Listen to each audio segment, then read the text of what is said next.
Voltage আছে, দেখতে পাচ্ছেন এখানে শর্ট বিট দিচ্ছে। আর আসসালামু আলাইকুম প্রিয় টেকনিশিয়ান ভাইরা, সবাই কেমন আছেন? দেখতে পাচ্ছেন ইনফিনিক্স একটা ফোন আছে, ব্যাটারি লাগানোর সাথে সাথেই ফোন অটো অন অফ হচ্ছে।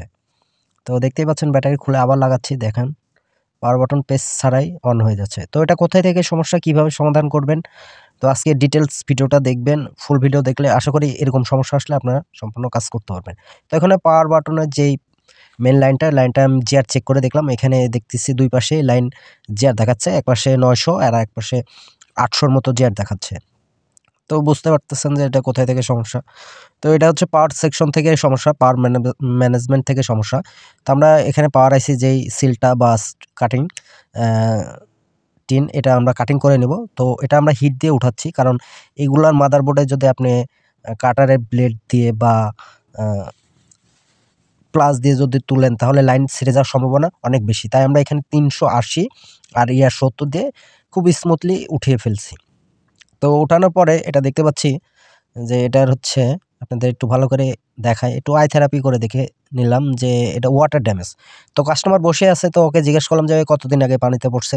তো বললো যে ভাই মোটামুটি 7-8 দিন আগে পানিতে পড়ছিল, তারপরে ডিসপ্লে আমি চেঞ্জ করার পরে চার্জার দিছি, দেওয়ার পরে এই সমস্যা।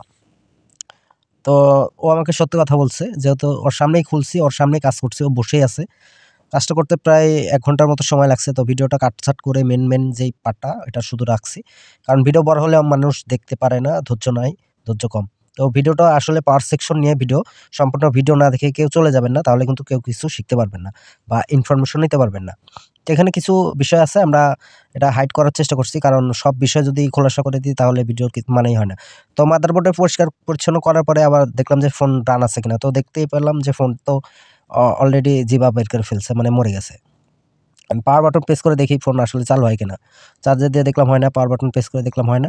তো এখানে যেই ভোল্টেজ আছে, দেখতে পাচ্ছেন এখানে শর্ট বিট দিচ্ছে আর এপাশে জিআর আছে। তো বোঝা যাচ্ছে যে এটার পাওয়ার সেকশন থেকে অবশ্যই শর্ট হইতে পারে। তো পাওয়ার আইসিটা আমরা তুললাম, তোলার পর দেখলাম যে হালকা একটু ময়লা-টয়লা আছে পাওয়ার আইসির ভিতরেও, তার মানে পানি গেছে। তো আমরা আইসিটা এমনভাবে তুলছি যেন প্রত্যেকটা বল অ্যাকুরেট থাকে, যেন আইসিটা আবার এইভাবে বসিয়ে দেওয়া যায়। তো এইজন্য এইভাবে পরিষ্কার পরিচ্ছন্ন করে নিছি। আপনার হাতের অ্যাক্টিভিটি যদি ভালো হয় তাহলে আপনি আইসি তুলে আবার ওইভাবে আইসি লাগিয়ে দিতে পারবেন। তবে নন পেস্টিং আইসির ক্ষেত্রে এটা হবে। পেস্টিং আইসির ক্ষেত্রে তো কখনোই সম্ভব না। তো এখানে আমি সুন্দর করে পরিষ্কার করে নিচ্ছি। মাদারবোর্ডও পরিষ্কার করে নিছি। আবার ভালো করে আরটু পেট্রোল দিয়ে এবং ব্রাশ দিয়ে ভালো করে পরিষ্কার পরিচ্ছন্ন করে নিব। নেয়ার পরে আইসিটা এভাবে বসিয়ে দেখব যে আমাদের কাজটা হয় কিনা।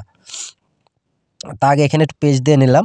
কারণ আইসিতে বসানোর আগে একটু পেস্ট দিলে আইসিটা নরম হবে, বলগুলা নরম হবে আর ইজিলি বসে যাবে।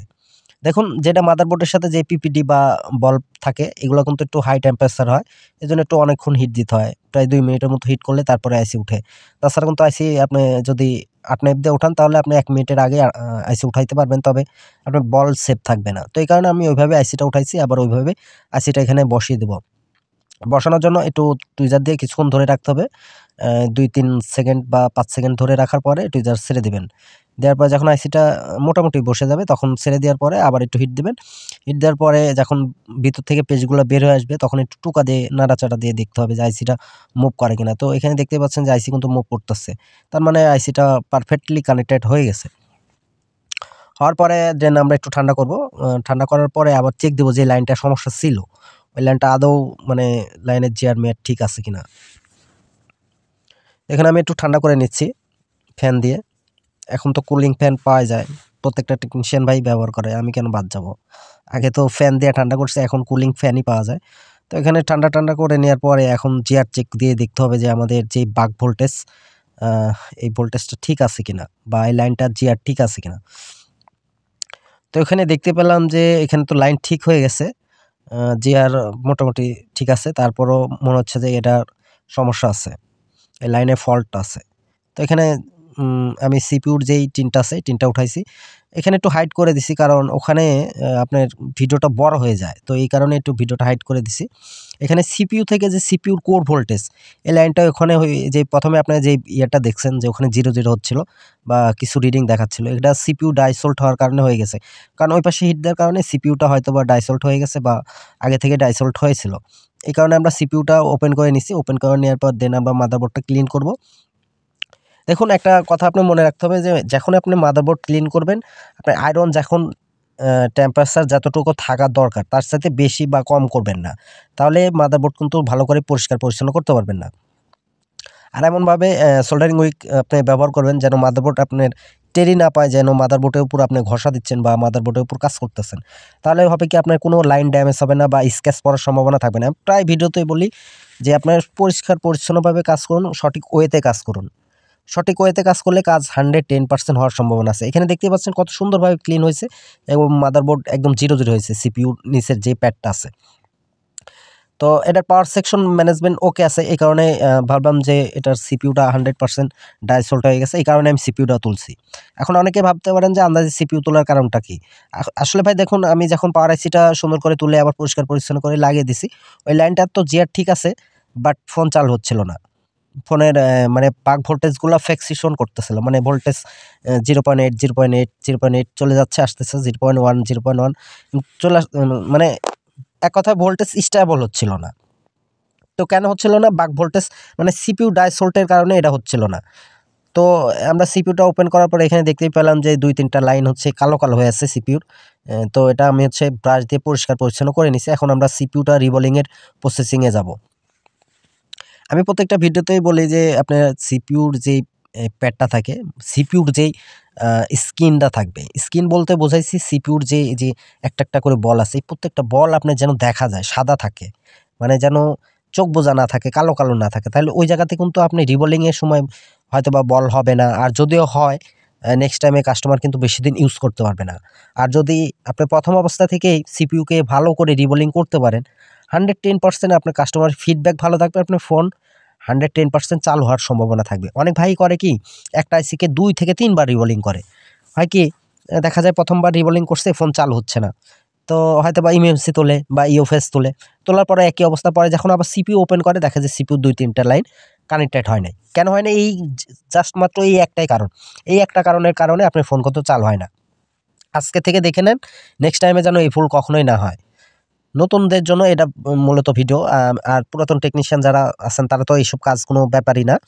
কিন্তু যারা এখন পর্যন্ত এইসব কাজ করেন নাই, যারা কাজ করতে চাচ্ছেন বা ভাবতেছেন, তাদের জন্য কিন্তু এটা বড় একটা বিষয়, বড় একটা পাওয়া।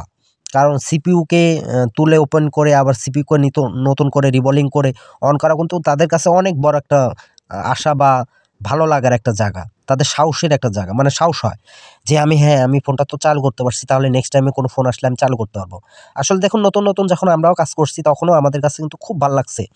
এত ভাল লাগছে বলে বোঝানোর মতো না। মানে কাস্টমার যদি বিল নাও দিত, তাও আমাদের মনের শান্তি। এরকম একটা বিষয় ছিল। তো যাই হোক, সিপিইউটা আমরা রিবোলিং করা শেষ। এখন আমরা সিপিইউর যে এখানে মেজারমেন্ট আছে, একটা জিনিস মনে রাখবেন, আইটেল, ইনফিনিক্স এবং হচ্ছে টেকনো, এই ফোনগুলোর কিন্তু সিপিইউর যেই আন্ডারলাইন আছে, চারপাশের আন্ডারলাইনে কিন্তু লাইন বেশিরভাগ ক্ষেত্রে থাকে না। আপনারা উঠানোর আগে একটু দাগ দিয়ে নিবেন। তো এটার ভাগ্যক্রমে ২ পাশে ছিল। মানে এক পাশে ছিল আর এই পাশটাতে নাই। মানে দেখতেই পাচ্ছেন যে ডান পাশে আছে। তো ওই মোতাবেক আমি আইসিটা এমনভাবে বসাইছি যেন আইসিটা নড়ে-চড়ে না যায়। তো দেখতে পাচ্ছেন সিপিইউ থেকে কিন্তু পেস্টগুলা বের হয়ে আসছে। তো সিপিইউটাকে আমরা একটু টোকা দিয়ে নাড়িয়ে দিছি। দেওয়ার পরে দেন এখানে আমি হচ্ছে ভিপিএস এর লাইনটা চেক দিলাম। এবাউট যেখানে শর্ট ছিল এই লাইনটা আবার চেক দিলাম। দেখলাম যে না, লাইন ঠিকঠাক আছে। এখন আমাদের এখানে হইছে কি, পাওয়ার আইসি থেকে যে পাওয়ারের যে লাইনটা, মানে পাওয়ার কির যে মেইন লাইন, এই লাইনটাতে জিআর একপাশে থাকবে আর একপাশে ওল্ড থাকবে, মানে 0 থাকবে। কোনো রিডিং থাকবে না। তো এখন এই লাইনটা মিসিং হয়ে গেছিল। তো আমি ওখান থেকে একটা জাম্পার করে পাওয়ার আইসি তুলে, আবার এটা ভিডিওটা অনেক বড় হয় তাই আমি কাট করে দিছি, লাইনটা বের করছি। তো বের করার পরে যখন দেখলাম যে চার্জে দিলাম, ফোন 100% চালু এবং রিস্টার্ট-মিস্টার্ট সব চলে গেছে। এক কথায় এই সমস্যা আসলে পাওয়ার সেকশন থেকে সমস্যা।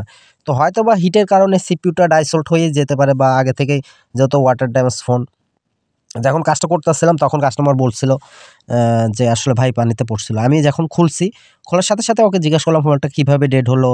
বিস্তারিত শুনছি। আসলে কি, একটা ফোন যখন আপনার কাছে আসবে, আপনি আগে কাস্টমার থেকে ফিডব্যাক নিবেন যে কিভাবে ফোনটা নষ্ট হইছে, ফোনটা আসলে আদৌ কি সমস্যা ছিল বা কোথাও দেখাইছে কিনা? এগুলা যখন আপনি ফুল ডিটেইলস নিবেন, তাহলে আপনার সমস্যা ফাইন্ড আউট করতে কিন্তু খুব সহজ হবে। তো যাই হোক, সবাই ভালো থাকবেন। আর ভিডিওটা কেমন লাগছে অবশ্যই কমেন্ট করবেন। আর ভিডিওটা ভালো লাগলে অবশ্যই শেয়ার করবেন। শেয়ার করে অন্য টেকনিশিয়ান ভাইকে দেখার সুযোগ করে দেবেন। আর আমাদের কাছে যদি কাজ শিখতে চান অবশ্যই নক করবেন। আমরা ২ জনে বেশি নিই না। আর আমার কাজের টেবিলে আপনাকে কাজ শেখানো হবে। এখানে কোনো ট্রেনিং সেন্টার মেন্টার নেই, সব প্র্যাকটিক্যাল। তো সবাই ভালো থাকবেন। আসসালামু আলাইকুম। আল্লাহ